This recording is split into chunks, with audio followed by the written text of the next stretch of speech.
Hello students, welcome to Y Academy and this is the last lecture of geometry. ये geometry का आपका last lecture है और हम लोग क्या करने वाले हैं। आज लास्ट लेक्चर में बोला था सर्कल के बारे में कवर करेंगे। चलिए सर्कल स्टार्ट करते हैं आज की क्लास में। तो कुछ थ्योरम्स, कुछ पॉइंट्स डिस्कस करेंगे सर्कल में हम लोग। सर्कल्स, आज ज्योमेट्री में सर्कल्स टॉपिक से मैं ये बात आप लोग देख सकते हो कि जैसे एक मिनट बच्चों।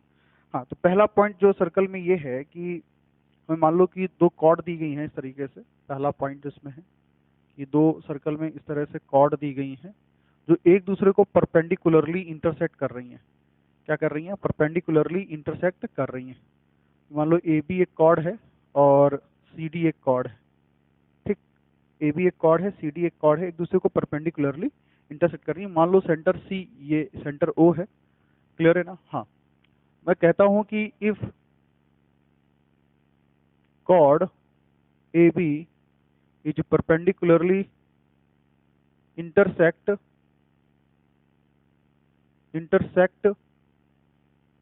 chord CD, परपेंडिकुलरली इंटरसेक्ट करती हैं। उसके साथ और क्या कंडीशन दी जाएगी?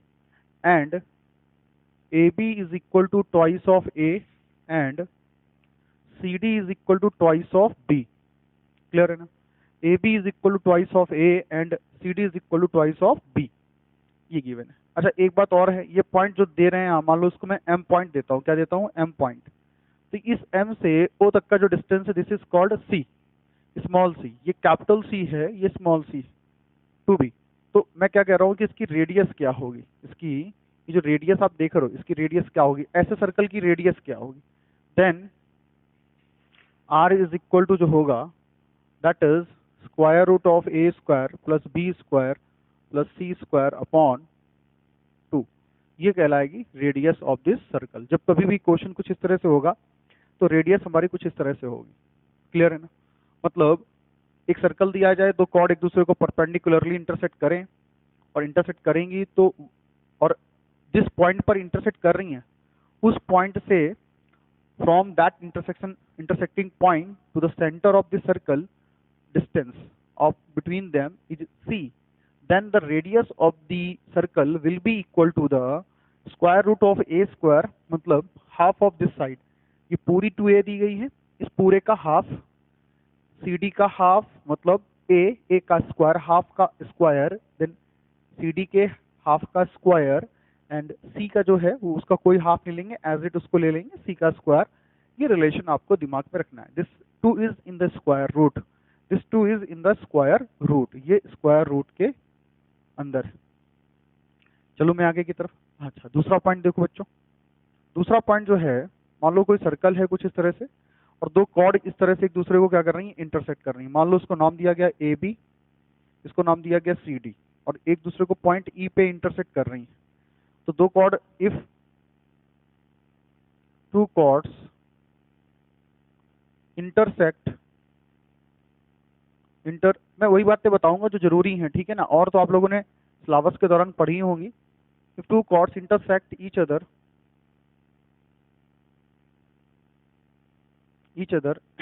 inside the circle, inside the circle, inside the circle, then AE into BE is equal to CE into ED। Clear है ना? ये दो बातें होगी। अच्छा, सर्कल में वो सारे पॉइंट्स मैं नहीं बता रहा हूँ जो आपने 9th क्लास में पढ़ा था कि the perpendicular distance from the centre to the chord of a circle bisect the chord. एक पॉइंट ये होता था।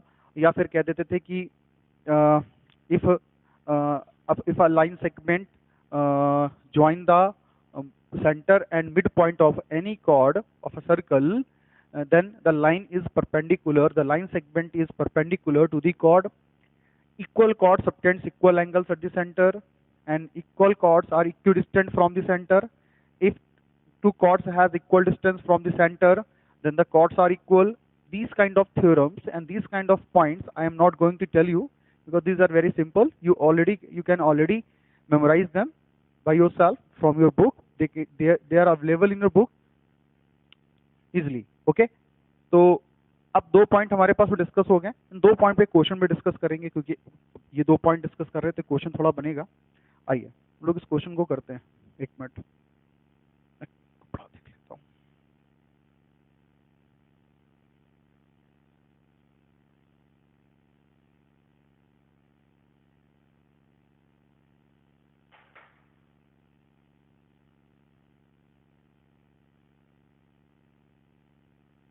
देखिए नेक्स्ट क्वेश्चन जो है हमारे पास में वो है कि A B and C D are two chords, A B and C D are two chords, A B और सी डी 2 कॉर्ड्स हैं, ए बी और सी डी 2 कॉर्ड्स हैं, and a circle circle which intersect each other, sorry, of a circle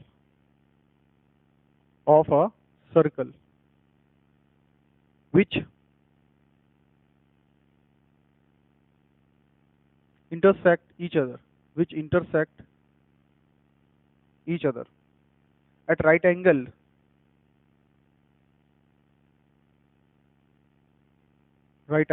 at E कह रहे हैं। इसके बाद A B is equal to 6 and E B is equal to 2। कोई भी यूनिट ले लेना, यूनिट में कोई ऐसी कंफ्यूजन नहीं होनी चाहिए, मैंने इसलिए कोई यूनिट नहीं ली है। You just try to understand the concept of this question, how to solve such questions. Okay, तो सबसे पहले make a circle like this. Okay okay, A B and C D are two chords of a circle and which intersect each other at right angle, and this is the chord AB. Okay, chaliye next, and the chord is CD, and both are perpendicularly intersect to each other. This is right angle and point M, क्योंकि दिया नहीं है। अच्छा, each other intersect each other at right angle and point E दिया हुआ है, sorry, this is given. Okay, चल अब कह रहे हैं कि सेंटर हम इसका कहीं पर ले लेते हैं कि ये मान लो सेंटर O है इसका, क्लियर है ना। तो पूछ रहे हैं फाइंड करने के लिए, अच्छा फाइंड भी तो करना है, तो कह रहे हैं एट ईच अदर, हाँ रेडियस निकालनी है।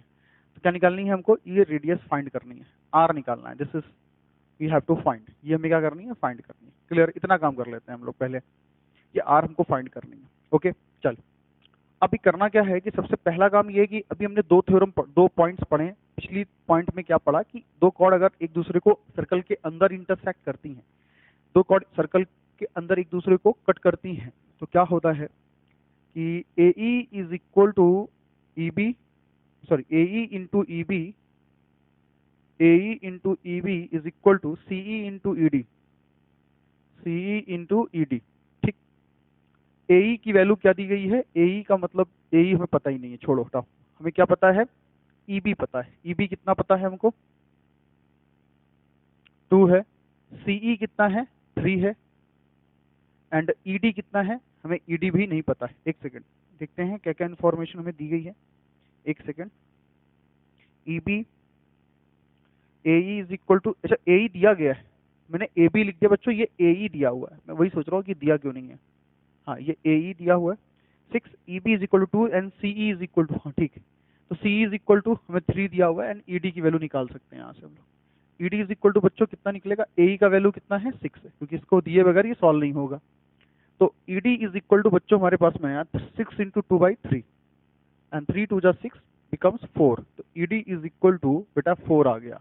We have got the value of ED and this is equal to 4, ये 4 आ गए। जैसे ये 4 आई और ये 6 है हमारे पास में। अच्छा CE कितना है, 3, CE 3 है, तो पूरा ध्यान से देखो, ये पूरी जो CD होगी ना, देयरफॉर जो यहाँ पे मैं निकालूंगा इन्फॉर्मेशन यहाँ लिखा देता हूँ कि CD इज इक्वल टू कितना हो जाएगा, 7 हो जाएगा। क्लियर है ना, ओके। अच्छा ये पूरी कितनी हो जाएगी, AB कितना हो जाएगा, CE कितना दिया हुआ है, 3 दिया हुआ है, एंड EB कितना दिया हुआ है, 2 दिया हुआ है। तो EB तो हम बोल सकते हैं AB इज इक्वल टू कितना होगा, 6 + 2, दिस इज 8। क्लियर है ना, हाँ ध्यान से देखना 8 हो जाएगा। तो ये पूरा यहाँ से लेकर के यहाँ तक 8 है, और ये पूरा यहाँ से लेकर के यहाँ तक कितना है, 7 है। तो एक बात मुझे बताओ, आपने पढ़ रखा है कि if you draw perpendicular from the centre to the chord, तो एक परपेंडिकुलर यहाँ तक ड्रॉ करोगे, एक परपेंडिकुलर यहाँ तक ड्रॉ करोगे।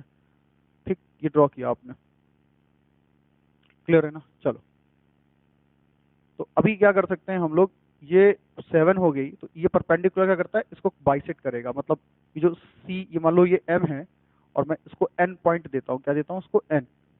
तो ये C M is equal to M D होगा, इसको 7/2 बोल सकते हैं, किसको, एम डी को।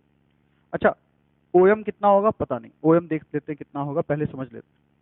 मुझे ये बता दो कि ये पूरी यहाँ से यहाँ करेंगे तो ये 4 हो जाएगा, और यहाँ से यहाँ तक ये भी 4 हो जाएगा। 4 में से इतना पार्ट 2 चला जाएगा तो ये 2 रह जाएगा ना।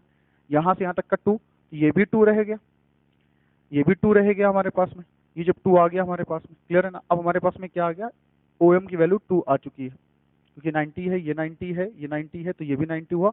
एक रेक्टेंगल तो ये कंफर्म हो गया, ये 2 है, ये 2 है। ओके, क्या निकालनी है, रेडियस निकालनी है। क्या निकालनी है, रेडियस। तो बस पाइथागोरस अप्लाई कर दो। R is equal to, R square is equal to, हम लिखेंगे यहाँ पे क्या, 7/2 का होल स्क्वायर प्लस 2 का स्क्वायर। We will get here is 49/4 and plus 4/1, 4 जा 4 आ गया, 49 आ गया, 16 आ गया। We will get here square root, square sorry, we will get here 5 and 6/4. We will get here r is equal to square root of 65/2, and this is the radius and it is the answer. समझे? तो एक question मैंने ऐसा करवाया है जिसमें आपको थोड़ा ये बात महसूस हुई होगी कि जो कॉन्सेप्ट दे सकते हैं ज्योमेट्री पे या क्वेश्चन बना सकते हैं, वो किसी भी लेवल में जाके बना सकते हैं। मतलब वहां पर वो डिफिकल्टी लेवल को इस तरीके से इम्प्रूव करेंगे कि आपको लगेगा नहीं कि यार ये हमारे सिलेबस से बियॉन्ड पूछा गया है, या कहीं भी देख के नहीं लग रहा है कि सिलेबस से बियॉन्ड क्वेश्चन है। और प्रॉपर इस क्वेश्चन को मैं कह सकता हूँ कि ये it belongs to 9th standard. ये 9th स्टैंडर्ड की ज्योमेट्री से बिलोंग करता है क्वेश्चन पूरी तरह से। ना तो स्टेट बोर्ड के बच्चे इस बात को इग्नोर डिनाई कर सकते हैं, और ना ही सीबीएसई के बच्चे डिनाई कर सकते हैं कि नहीं सर, इसमें जो चीजें आपने यूज करी हैं it doesn't belong to the syllabus of 9th standard, whether it is state board और सीबीएसई बोर्ड। ओके, चलिए इसके बाद will study some other concept. चलिए रफ कर दूं मैं इसको।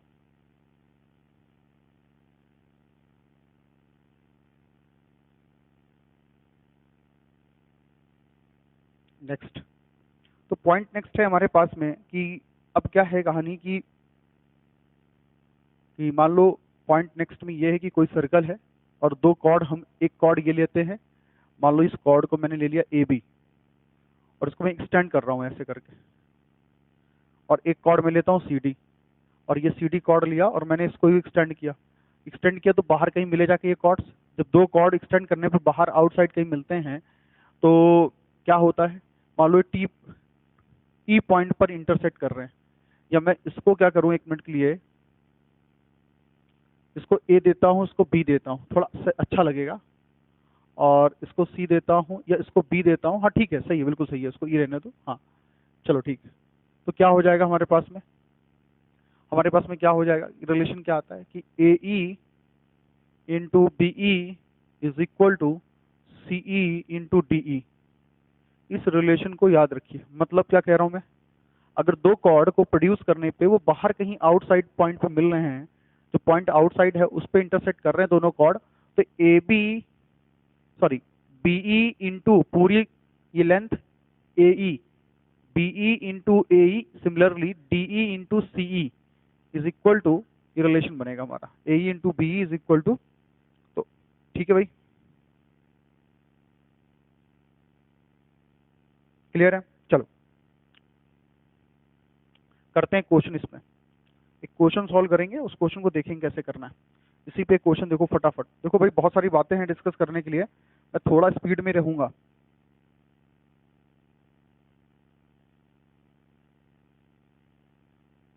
सॉरी, ये क्वेश्चन का थीम नहीं था। चलिए, और तो आप लोग जानते ही हो ज्योमेट्री की क्षमता को, तो समझते ही हैं आप लोग की सर क्षमता कहाँ तक जाती है ज्योमेट्री की। ये मान लो ये सेंटर ओ है, और ये सी है, और ये बी है, और ये क्या है, ए, एंड दिस इज ओ। कह रहे हैं कि रेडियस फाइंड करिए इसकी। क्या फाइंड करिए, रेडियस। गिवन क्या है आपको कि A B is equal to given है 9 and BC is equal to given है 7 and AO is equal to given है 13 and R is equal to find करना है कुल मिला करके, ठीक है ना। R is equal to find करना है। AB कितना दिया गया है 9 और BC कितना दिया गया है 7, ठीक है। अच्छा AO कितना दिया गया है 13, यहाँ से लेकर के यहाँ तक कितनी दी गई 13। एक बात बताओ, अगर मैं इसको इससे मिला दूं ये भी रेडियस हो जाएगी और यहाँ से यहाँ तक ये भी रेडियस है, क्लियर है ना।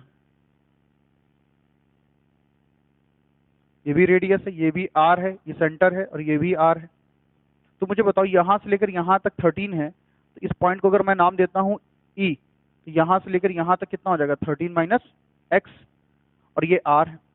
और ये पूरी कितनी हो जाएगी, इसको मान लो मैंने नाम दे दिया F, क्या नाम देता है F, और पूरी AF कितनी हो जाएगी। तो देखो जरा यहाँ पर AE इज इक्वल टू हो जाएगा 13 माइनस R, सॉरी R कम कर देंगे, 13 minus R, AE is equal to, और AF इज इक्वल टू आ जाएगा हमारे पास में 2R, क्लियर है ना।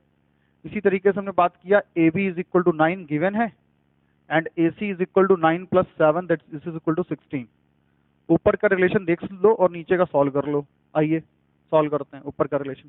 तो क्या होता था, ये AB इंटू यहाँ से पूरा distance AC is equal to क्या हो जाएगा AE इंटू यहाँ से यहाँ तक AF। AB कितना है बच्चों हमारे पास में, AB is how much, this is 9, AC is how much 16, AE how much 13 minus R, AF how much 2R sorry.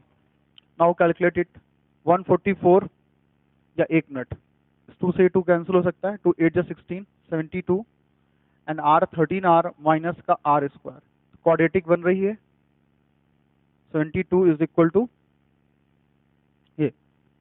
अब इस क्वाड्रेटिक के कुछ फैक्टर हो सकते हैं, ऐसे फैक्टर निकालो जो हमारे फैक्टर 72 बने और एडिशन या सब्ट्रैक्शन पे क्या दे रहे हो। तो हम देख सकते हैं 72 के फैक्टर कर लें 72 के, 9 इंटू 8 होता है ना, 3 इंटू 3 एंड 2 इंटू 2 इंटू 2, 2 3 6 3 18, 18 4 14 आ रहा है, ये भी नहीं बन रहा। चलो देखते हैं आगे हम लोग। एक मिनट, AF लेना है, सॉरी AF मतलब तो पूरा यहाँ से यहाँ तक हो जाएगा, तो 13 माइनस R प्लस का 2R, this is becomes 13 plus का R, सॉरी यहाँ पे 13 प्लस का R लेंगे हम लोग। तो मैं सोच रहा हूँ कैलकुलेशन बन क्यों नहीं रही है, 13 प्लस का R, चलो 9 इंटू कटेगा नहीं, हाँ 16, 13 का स्क्वायर माइनस R का स्क्वायर, सॉल्व करेंगे तो कितना हुआ 144, कितना हो जाएगा 169 माइनस का R square is equal to 9 154 25, R square is equal to plus minus 5, तो R is equal to plus का 5 and this is the radius of this circle, this is the radius of this circle. Is it clear और not students, okay. R is equal to 5। चले हम लोग आगे की तरफ, calculation समझ में आ गई होगी, ये भी कॉन्सेप्ट डिस्कस हो गया हमारा। आगे आते हैं हम लोग, फटाफट देखते जाओ, आज दौड़ते हुए कंप्लीट करेंगे इसको हम लोग। हाँ एक पॉइंट और देख लो कि ये है पॉइंट की, मान लो कोई सर्कल है और इस तरह का एक कॉर्ड दिया गया है, इस कॉर्ड के द्वारा सेम सेगमेंट पे जो एंगल बनेंगे वो सारे एंगल्स कैसे होते हैं, इक्वल होते हैं। ये सारा एंगल किसके किसके इक्वल होंगे, आपस में इक्वल हों। ये एंगल, ये एंगल, ये एंगल, ये एंगल, ये एंगल, ये एंगल, ये इक्वल हुआ है, क्लियर है नहीं क्लियर। ये AB CDEFGH, तो ये जितने एंगल, ये एंगल इसके इक्वल होंगे और ये वाला एंगल इसके इक्वल हो, ये सेम सेगमेंट हुआ ये। तो angle made by the same chord in the angle made by the same chord in the same segment in same side of same side made by the chord on the same segment of circle, are equal, are equal, ठीक है ना। ये बात तो समझ में आ गई। दूसरी बात देख लो, दूसरे थे alternate segment theorem. Angles on alternate segments are equal, are equal. समझो क्या बात मैं कहना चाह रहा हूँ कि मान लो मैं एक ट्राइंगल ऐसा बना लेता हूँ, 1 मिनट के लिए देखिएगा ध्यान से बोर्ड में। मान लीजिए मैं एक ट्राइंगल ऐसा बनाता हूँ, और इस ट्राइंगल ये जो पॉइंट है, ये वाले इस पॉइंट पे अगर मैंने कॉर्ड को ड्रॉ कर दी, सॉरी एक टेंजेंट ड्रॉ कर दी, क्या ड्रॉ कर दी, एक टेंजेंट ड्रॉ कर दी। जैसे ही मैंने अरे ड्रॉ हो जाओ यार, मैंने एक टेंजेंट ड्रॉ कर दी, तो ये एंगल जो, सॉरी अब देखो, तो ये जो एंगल इस टेंजेंट के साथ बनेगा, ये एंगल देखो इसके इक्वल होगा। तो एक सेगमेंट ये ए बी सी, इसको नाम दिया डी। देखो बेटा ये एंगल इसके इक्वल हुआ, क्यों, ये एक सेगमेंट है, this is a one segment and another segment is this. तो बेटा ये वाला एंगल, ये सेगमेंट और ये सेगमेंट, इस सेगमेंट बना हुआ एंगल ये है, इस सेगमेंट में बना हुआ एंगल ये, ठीक है ना। तो एंगल्स ऑन अल्टरनेट सेगमेंट्स, ये कह सकते हैं एंगल्स ऑन अल्टरनेट सेगमेंट्स, या एंगल मेड बाय, ये अल्टरनेट सेगमेंट थ्योरम कही जाती है एक्चुअली में। इसको कह सकते हैं कि the angle made by any tangent with the chord of a circle is equal to the angle made by the same chord of the circle in the alternate segment of the circle. तो देखो ये angle इसके क्या हो जाता है, equal हो जाता है। उसको बहुत अच्छे से लिखना अगर चाहेंगे तो लिख सकते हैं कि angle is made with the tangent made by chord, angle is made by chord AB with tangent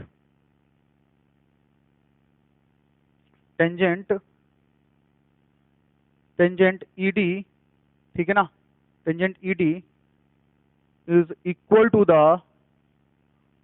the angle made by same chord on the alternate segments। ये थ्योरम इतनी इंपॉर्टेंट है बेटा, इतने काम की है कि आप इस बात को इस तरह से ऑब्जर्व कर लो। जैसे ये सर्कल लिया और मैंने एक ट्रायंगल बना लिया, आप कुछ ना करो, एक ट्रायंगल बना लो। ट्रायंगल के 3 वर्टेक्स हैं, तो अगर मैं इस पे टेंजेंट बनाऊंगा तो ये एंगल हमेशा इसके इक्वल कहलाएगा, ठीक। अगर मैं यहाँ पे एंगल बनाऊंगा, ये एंगल इसके इक्वल कहलाएगा, क्लियर है ना।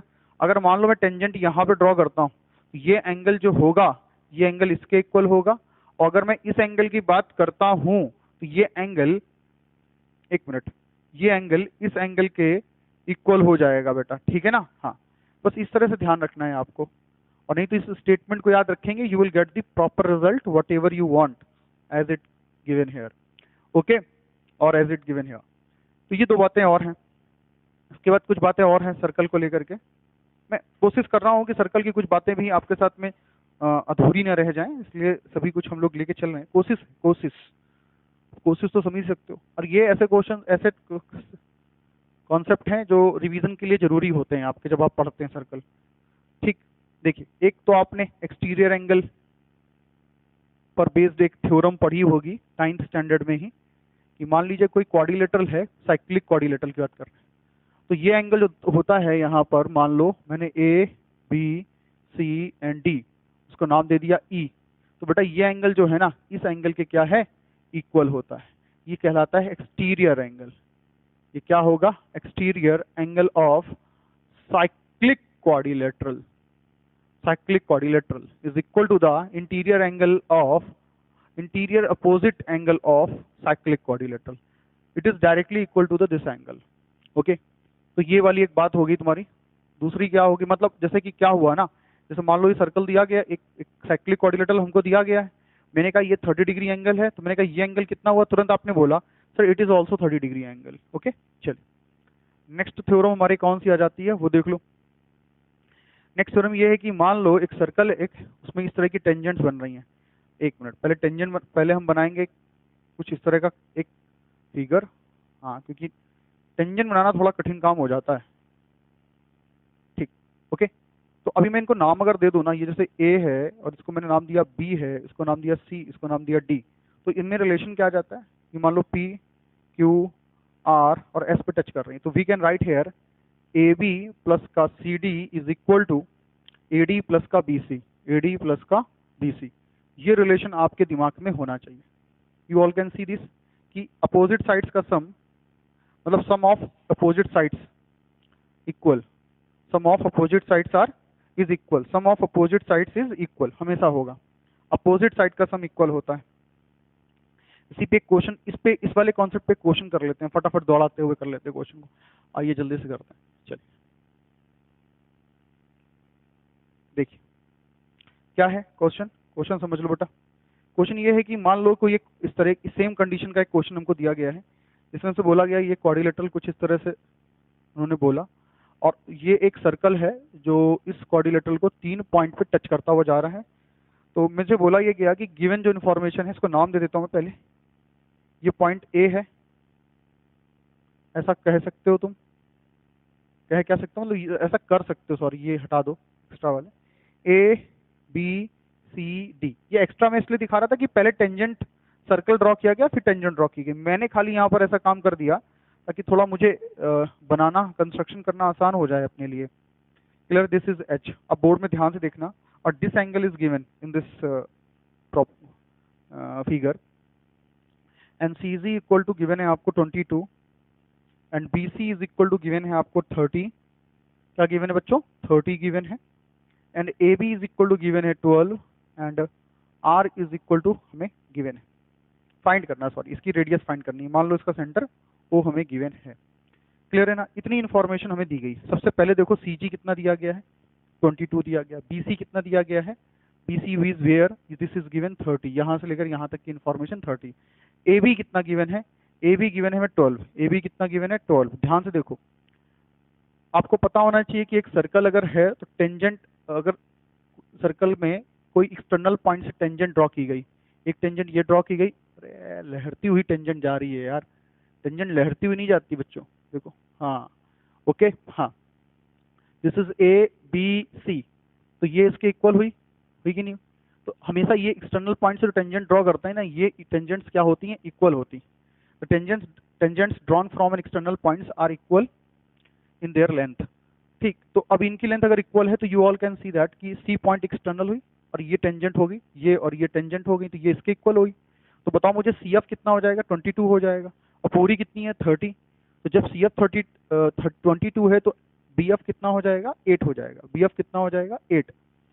ये जब 8 हो जाएगा तो यू कैन सी दैट कि एक्सटर्नल पॉइंट तो बी भी है, और यहाँ से एक टेंजेंट ड्रॉ की गई है, इससे भी टेंजेंट ड्रॉ की गई, ये 8 हुई तो ये भी 8 हो गई, और ये 8 हुई तो ये पूरी कितनी है 12, इट बिकम्स 4। और जैसे ये 4 हो जाती है तो ये भी 4 हो जाएगी, और जब ये 4 हो जाएगी तो एक चीज देखो, और भी कुछ इन्फॉर्मेशन हमें दे सकते हैं। अच्छा इतने से काम चल जाएगा, ठीक है चलो कोई बात नहीं। सेंटर से अगर इसको मिला रहे हैं हम लोग तो ये परपेंडिकुलर है, ठीक, ये परपेंडिकुलर दिया हुआ है, ये भी परपेंडिकुलर हुआ कि नहीं हुआ परपेंडिकुलर। उसकी जरूरत नहीं पड़ रही इसलिए हम वहां जाएंगे ही नहीं। देखो कैसे, आपको एक थ्योरम पढ़ाई गई कि if you join the center and the point of contact of tangent of a circle, point of contact of tangent to a circle, that is always perpendicular to the point of contact of the circle, ठीक है ना? या फिर कह सकते हो the tangent is drawn at the point of contact, या tangent at the tangent is drawn at the end of the radius, ठीक है ना? That is always perpendicular to the tangent। तो देखो बेटा ये r हो जाएगी radius, this is also r। तो आप बहुत ध्यान से देखिएगा, ये एक आपको रेक्टेंगल दिख रहा है, मैं मान लेता हूँ कि रोम्बस नहीं है, we will treat it as a rectangle. तो अपोजिट साइड्स आर इक्वल, क्योंकि ऑल एंगल्स आर 90 डिग्री, तो opposite angles are equal, sorry opposite sides are equal, and this is 4, तो this is 4, and it is 4, तो it is also 4, मतलब it is a square, actually it is a क्या है, square. तो you all can see guys what is radius, that is 4 units. कितनी हो जाएगी, 4 units हो जाएगी। ओके, ऐसे क्वेश्चंस वो दे सकते हैं आपके लिए। चलिए इट्स नॉट, चलिए नेक्स्ट पॉइंट हम लोग डिस्कस कर रहे हैं यहाँ पे कि मान लो एक टेंजेंट है और एक क्या है हमारे पास में, एक कॉर्ड को एक्सटेंड किया गया है एक सर्कल के लिए। जैसे कि कंडीशंस भी लिखते जाइए, कंडीशंस भी लिखते जाइए और क्वेश्चंस भी करते जाइए। मान लीजिए कि यहाँ पे एक सर्कल मैंने ले लिया, ठीक, तो मैं इससे क्या कर रहा हूँ, टेंजेंट ड्रॉ कर रहा हूँ, टेंजेंट ड्रॉ कर रहा हूँ, और एक मैंने यहाँ पर एक कॉर्ड ले ली, उस कॉर्ड को एक्सटेंड किया, टेंजेंट को किसी पॉइंट टी पे कट कर रहा है, और मैंने इस पॉइंट को नाम पी दिया। And this is A and this is B, तो इसमें रिलेशन क्या होता है, सेंटीमीटर गया तेल लेने। अब आइए, तो हम क्या रिलेशन दे देंगे, P T square is equal to A B, P T square is equal to A B into A T, sorry B, हाँ A B into A T, A B into A T, A B into A T, A B into A T, या P A into P B, sorry P A into, एक minute, हाँ सही है। तो ये हमारे पास में क्या, P T square is equal to P A B into A T, एक मिनट, बी टी लो यार, हाँ बी टी लो, और इसमें ले लो, इसको थोड़ा बोलने में अच्छा कम लग रहा है तो हम इसको पी पॉइंट ले लेंगे, थोड़ा बढ़िया लगना लग चाहिए। तो P B into P A कर दो, P B into P A, क्योंकि P T square P B into P A थोड़ा इजी टू से है, इजी टू से, ठीक है। चलो देखो, P T square is equal to P B into P A, P B into P A, तो यहाँ से यहाँ तक पी बी है और यहाँ से यहाँ तक पी ए। ये बिल्कुल उस तरह से जैसे कि थोड़ी देर पहले आपको बताया गया था कि एक सर्कल है और इस तरह से आ रहा था, तो ये इंटू ये इंटू ये किया था ना, हाँ बिल्कुल उस तरह से। P T square is equal to P A into P B, P A into P B, या P B into P A, ठीक है ना। चलो याद रखिएगा आप लोग इस तरह का रिलेशन। अच्छा, इसके बाद और भी रिलेशन हैं, आइए अब रिलेशंस के बाद हम लोग टेंजेंट्स की बात करते हैं, और जो कि सर्कल का सबसे लास्ट पार्ट है, यहीं से सर्कल को हम द एंड बोलेंगे। हाँ फटाफट देखो, सबसे पहले हम लोग बात करते हैं डायरेक्ट कॉमन टेंजेंट की। मान लो दो सर्कल हैं, इस तरीके से पॉइंट लिखिए, टेंजेंट्स इसमें से पढ़ने जा रहे हैं, जो मेन क्वेश्चंस यहाँ से बन जाते हैं, और पूछा भी है साहू ने काफी बार, साहू ने, कि दो सर्कल हमने लिए हैं इस तरह से, और दो एक दूसरे को कहीं पर टच नहीं कर रहे हैं, मतलब उनके बीच में इस तरह का कुछ मामला चल रहा है, ठीक है ना। हाँ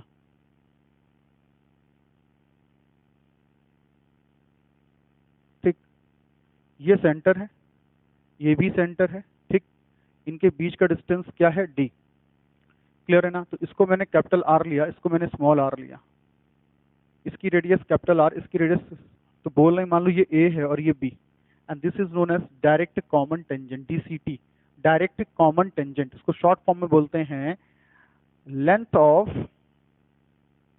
direct common tangent, direct common tangent, and that is what A B, that is what A B, A B का डायरेक्ट कॉमन टेंजेंट का length square root of D square minus capital R minus small R का whole square. ये होगी हमारी direct common tangent की length. दूसरी बात देख लो, अगर मान लो बोलते हैं ट्रांसवर्स कॉमन टेंजेंट की लेंथ क्या होगी, ट्रांसवर्स कॉमन टेंजेंट, मान लो ये कुछ इस तरह से दिया गया मामला, सॉरी एक मिनट, नोट कर लो इतनी बात, इतनी नोट करोगे तो फिर आगे बढ़ने में मजा आएगा। रफ कर दूं मैं, चल, हाँ ये बात थोड़ी सी मुझे बतानी थी, ये सारे फॉर्मूले प्लीज प्रिपेयर कर लीजिएगा यार। हाँ बेटा देखो, ये सब बताने वाली बातचीतें हैं और वो बताई जा रही हैं, और आपकी ड्यूटी ये है कि आप लोग इनको पॉइंट्स को प्रिपेयर करेंगे, तो definitely you will get the benefit of these things. ये मान लीजिए ओ है और ये ओ डैश है इसका सेंटर, मान लो इसकी रेडियस कैपिटल आर, इसकी रेडियस स्मॉल आर, इसकी रेडियस क्या है, स्मॉल आर, इसकी रेडियस स्मॉल आर, इनके बीच का डिस्टेंस जो है वो कैपिटल, सॉरी डी दिया गया। तो बोल रहे हैं ये मान लो ए पॉइंट है, दिस पॉइंट इज बी, तो इसको बोलते हैं transverse common tangent, transverse common tangent, this is AB and that is equal to square root of t square plus capital R, sorry minus capital R plus R का whole square. उसमें क्या होता था direct common tangent में, यहाँ पर minus आता था, यहाँ पर प्लस आ रहा है, क्लियर है ना। अच्छा बस एक और पॉइंट हम डिस्कस करेंगे इसके बाद में, क्या है कि मान लीजिए दो सर्कल इस तरह से दिए गए हैं आप लोगों को, और इसमें क्या हुआ, सर्कल को टच कर दिया गया, सर्कल का क्या कर दिया गया, टच करा दिया गया, दो टचिंग सर्कल्स हैं, अब डायरेक्ट कॉमन टेंजेंट।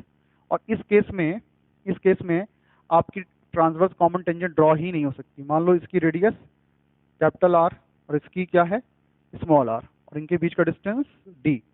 तो अब इस केस में जो डी है ना एक्चुअली आर प्लस आर, तो उसमें बोलते हैं कि जो ए बी की लेंथ होगी, इस केस में जो ए बी की लेंथ होगी ट्वाइस ऑफ स्क्वायर रूट के अंदर capital R two into square root के अंदर capital R into small R. This is the formula A B की लेंथ निकालने का, क्लियर है ना। चल इसके साथ एक पॉइंट और है, फटाफट लिख लो, हाँ, ये इतने सारे पॉइंट्स देख रहे हो ना, मैं क्या कह रहा हूँ, ज्योमेट्री इतनी स्पीड से पढ़ाई है तब जाकर के हो पाई है, नहीं तो पढ़ाने बैठूंगा ज्योमेट्री, पूरे 6 महीने तक ज्योमेट्री पढ़ोगे तब मजा आएगा कि हाँ ज्योमेट्री आती है।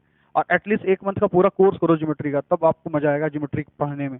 इतनी ज़्यादा ज्योमेट्री में कंडीशंस, इतने सारे पॉइंट्स, इतने सारे थ्योरम्स हैं कि टीचर को पढ़ाने में मजा भी नहीं आता कम समय में इस टॉपिक को।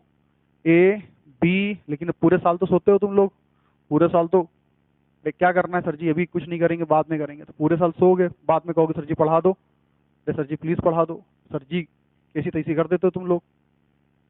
देखो पॉइंट ये हुआ हमारे पास, इस सर्कल को देख रहे हो, ये सर्कल क्या कर रहा है, जो डायरेक्ट कॉमन टेंजेंट है इसको भी टच कर रहा है और दोनों सर्कल को भी टच कर रहा है सर्कल।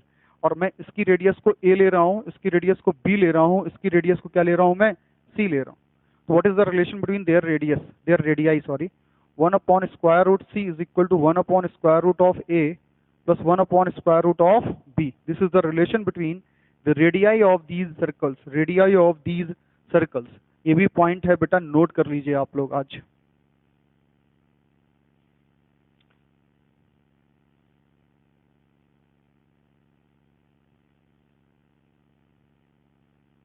देखो एक पॉइंट और लिखो फटाफट जल्दी से, बस 2 और लास्ट पॉइंट रह गए और बस आपका ये टॉपिक हो जाएगा वाइंड अप।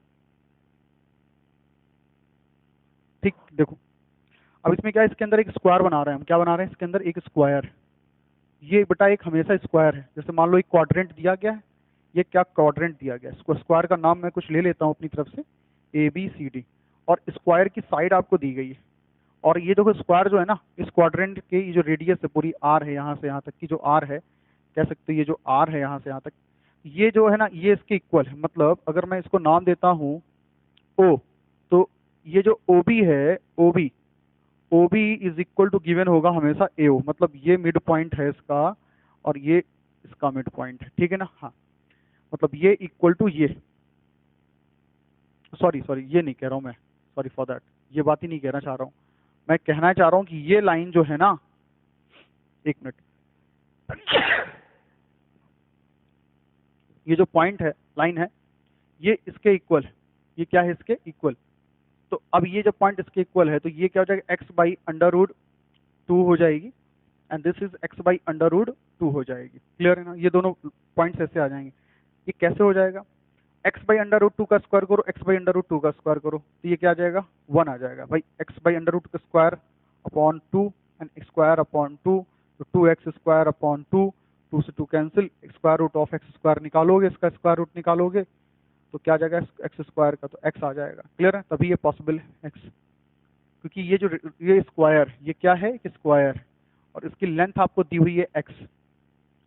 तो बताओ इस रेडियस के साथ रिलेशन क्या हो जाएगा, इस रेडियस के साथ में इसका रिलेशन जो होगा हो जाएगा r is equal to square root of 5/2 into x, ये रिलेशन आ जाएगा, r is equal to square root of 5/2 into x। And the last relation is, देखो काफी सारी बातें हैं तो मैंने बहुत तेजी के साथ दौड़ाया है। लास्ट रिलेशन हमारा क्या है, देखो जरा, लास्ट रिलेशन ये है कि ये एक सेमी सर्कल छोटा सा बना और ये एक सेमी सर्कल बना, और एक सर्कल हमारा जो है इन तीनों को टच करता हुआ जा रहा है। ये इसका सेंटर पॉइंट है, ये इसका सेंटर पॉइंट है। मान लो मैंने इसको P दिया, इसको B दिया, and this is A, this is B, and sorry this is A and ये PQ है, ठीक है, and this is point R, ठीक। और इसकी रेडियस को मैं R लेता हूँ, इसकी रेडियस को मैं R लेता हूँ, ठीक है ना। मान लो इसकी रेडियस क्या है R, कुछ इस तरीके से, सॉरी एक मिनट रुकिए, मान लो कि कुछ इस तरह से टच भी कर रहा है, ये सर्कल बना रहा, तो मैंने इसकी रेडियस को R लिया, इसको R लिया, इसका सेंटर O लिया, और इसमें बोले, इसमें जो है ना R जो है ना, गिवन क्या होगा आपको क्वेश्चन में, R is mid point of PQ, R P का मिड पॉइंट होगा, मतलब ये जो देख रहे हो ये इसके इक्वल होगा। मतलब जो दो सर्कल आप देख रहे हैं ये इक्वल सर्कल्स हैं, क्या है, इक्वल सेमी सर्कल्स हैं, इक्वल सेमी सर्कल्स हैं। क्लियर है ना। हाँ आगे देखो, and PR and RQ, and PR and RQ, and PR and RQ, PR and RQ as diameter, तो रिलेशन क्या होता है इस रेडियस का, इस वाले सर्कल का जो तीनों सर्कल को टच कर रहा है, इसका रिलेशन क्या होगा? तो r is equal to 1/6 of P Q. P Q मतलब बड़े वाले सर्कल की, जो सबसे बड़ा सर्कल है इसकी रेडियस का ले लो P Q. r is equal to 1/6 of P Q. अगर मान लो मैं पी क्यू को x लेके चलूँ यहाँ से लेके यहाँ तक, तो पी क्यू की जगह मैं क्या लिख सकता हूँ? x ले सकता हूँ। ये रिलेशन देखो। तो इतने पॉइंट्स मैंने क्या किए थे, सर्कल में ले रखे थे जो मैं आप तक पहुंचाना चाहता था, और ये all points are very important. All points are very important. अब आप कहोगे सर क्वेश्चंस, तो मैं कह रहा हूं कि ये पॉइंट्स अगर दिमाग में है तो you all can solve those questions. इससे ज्यादा सर्कल में ज्यादा वो पॉसिबिलिटी नहीं है क्वेश्चन देने की, इतने में ही तुम्हारा वो काम कर देंगे। तो स्टूडेंट्स आज की क्लास में इतना ही, मिलते हैं नेक्स्ट लेक्चर में। Thank you everyone and all the best for geometry.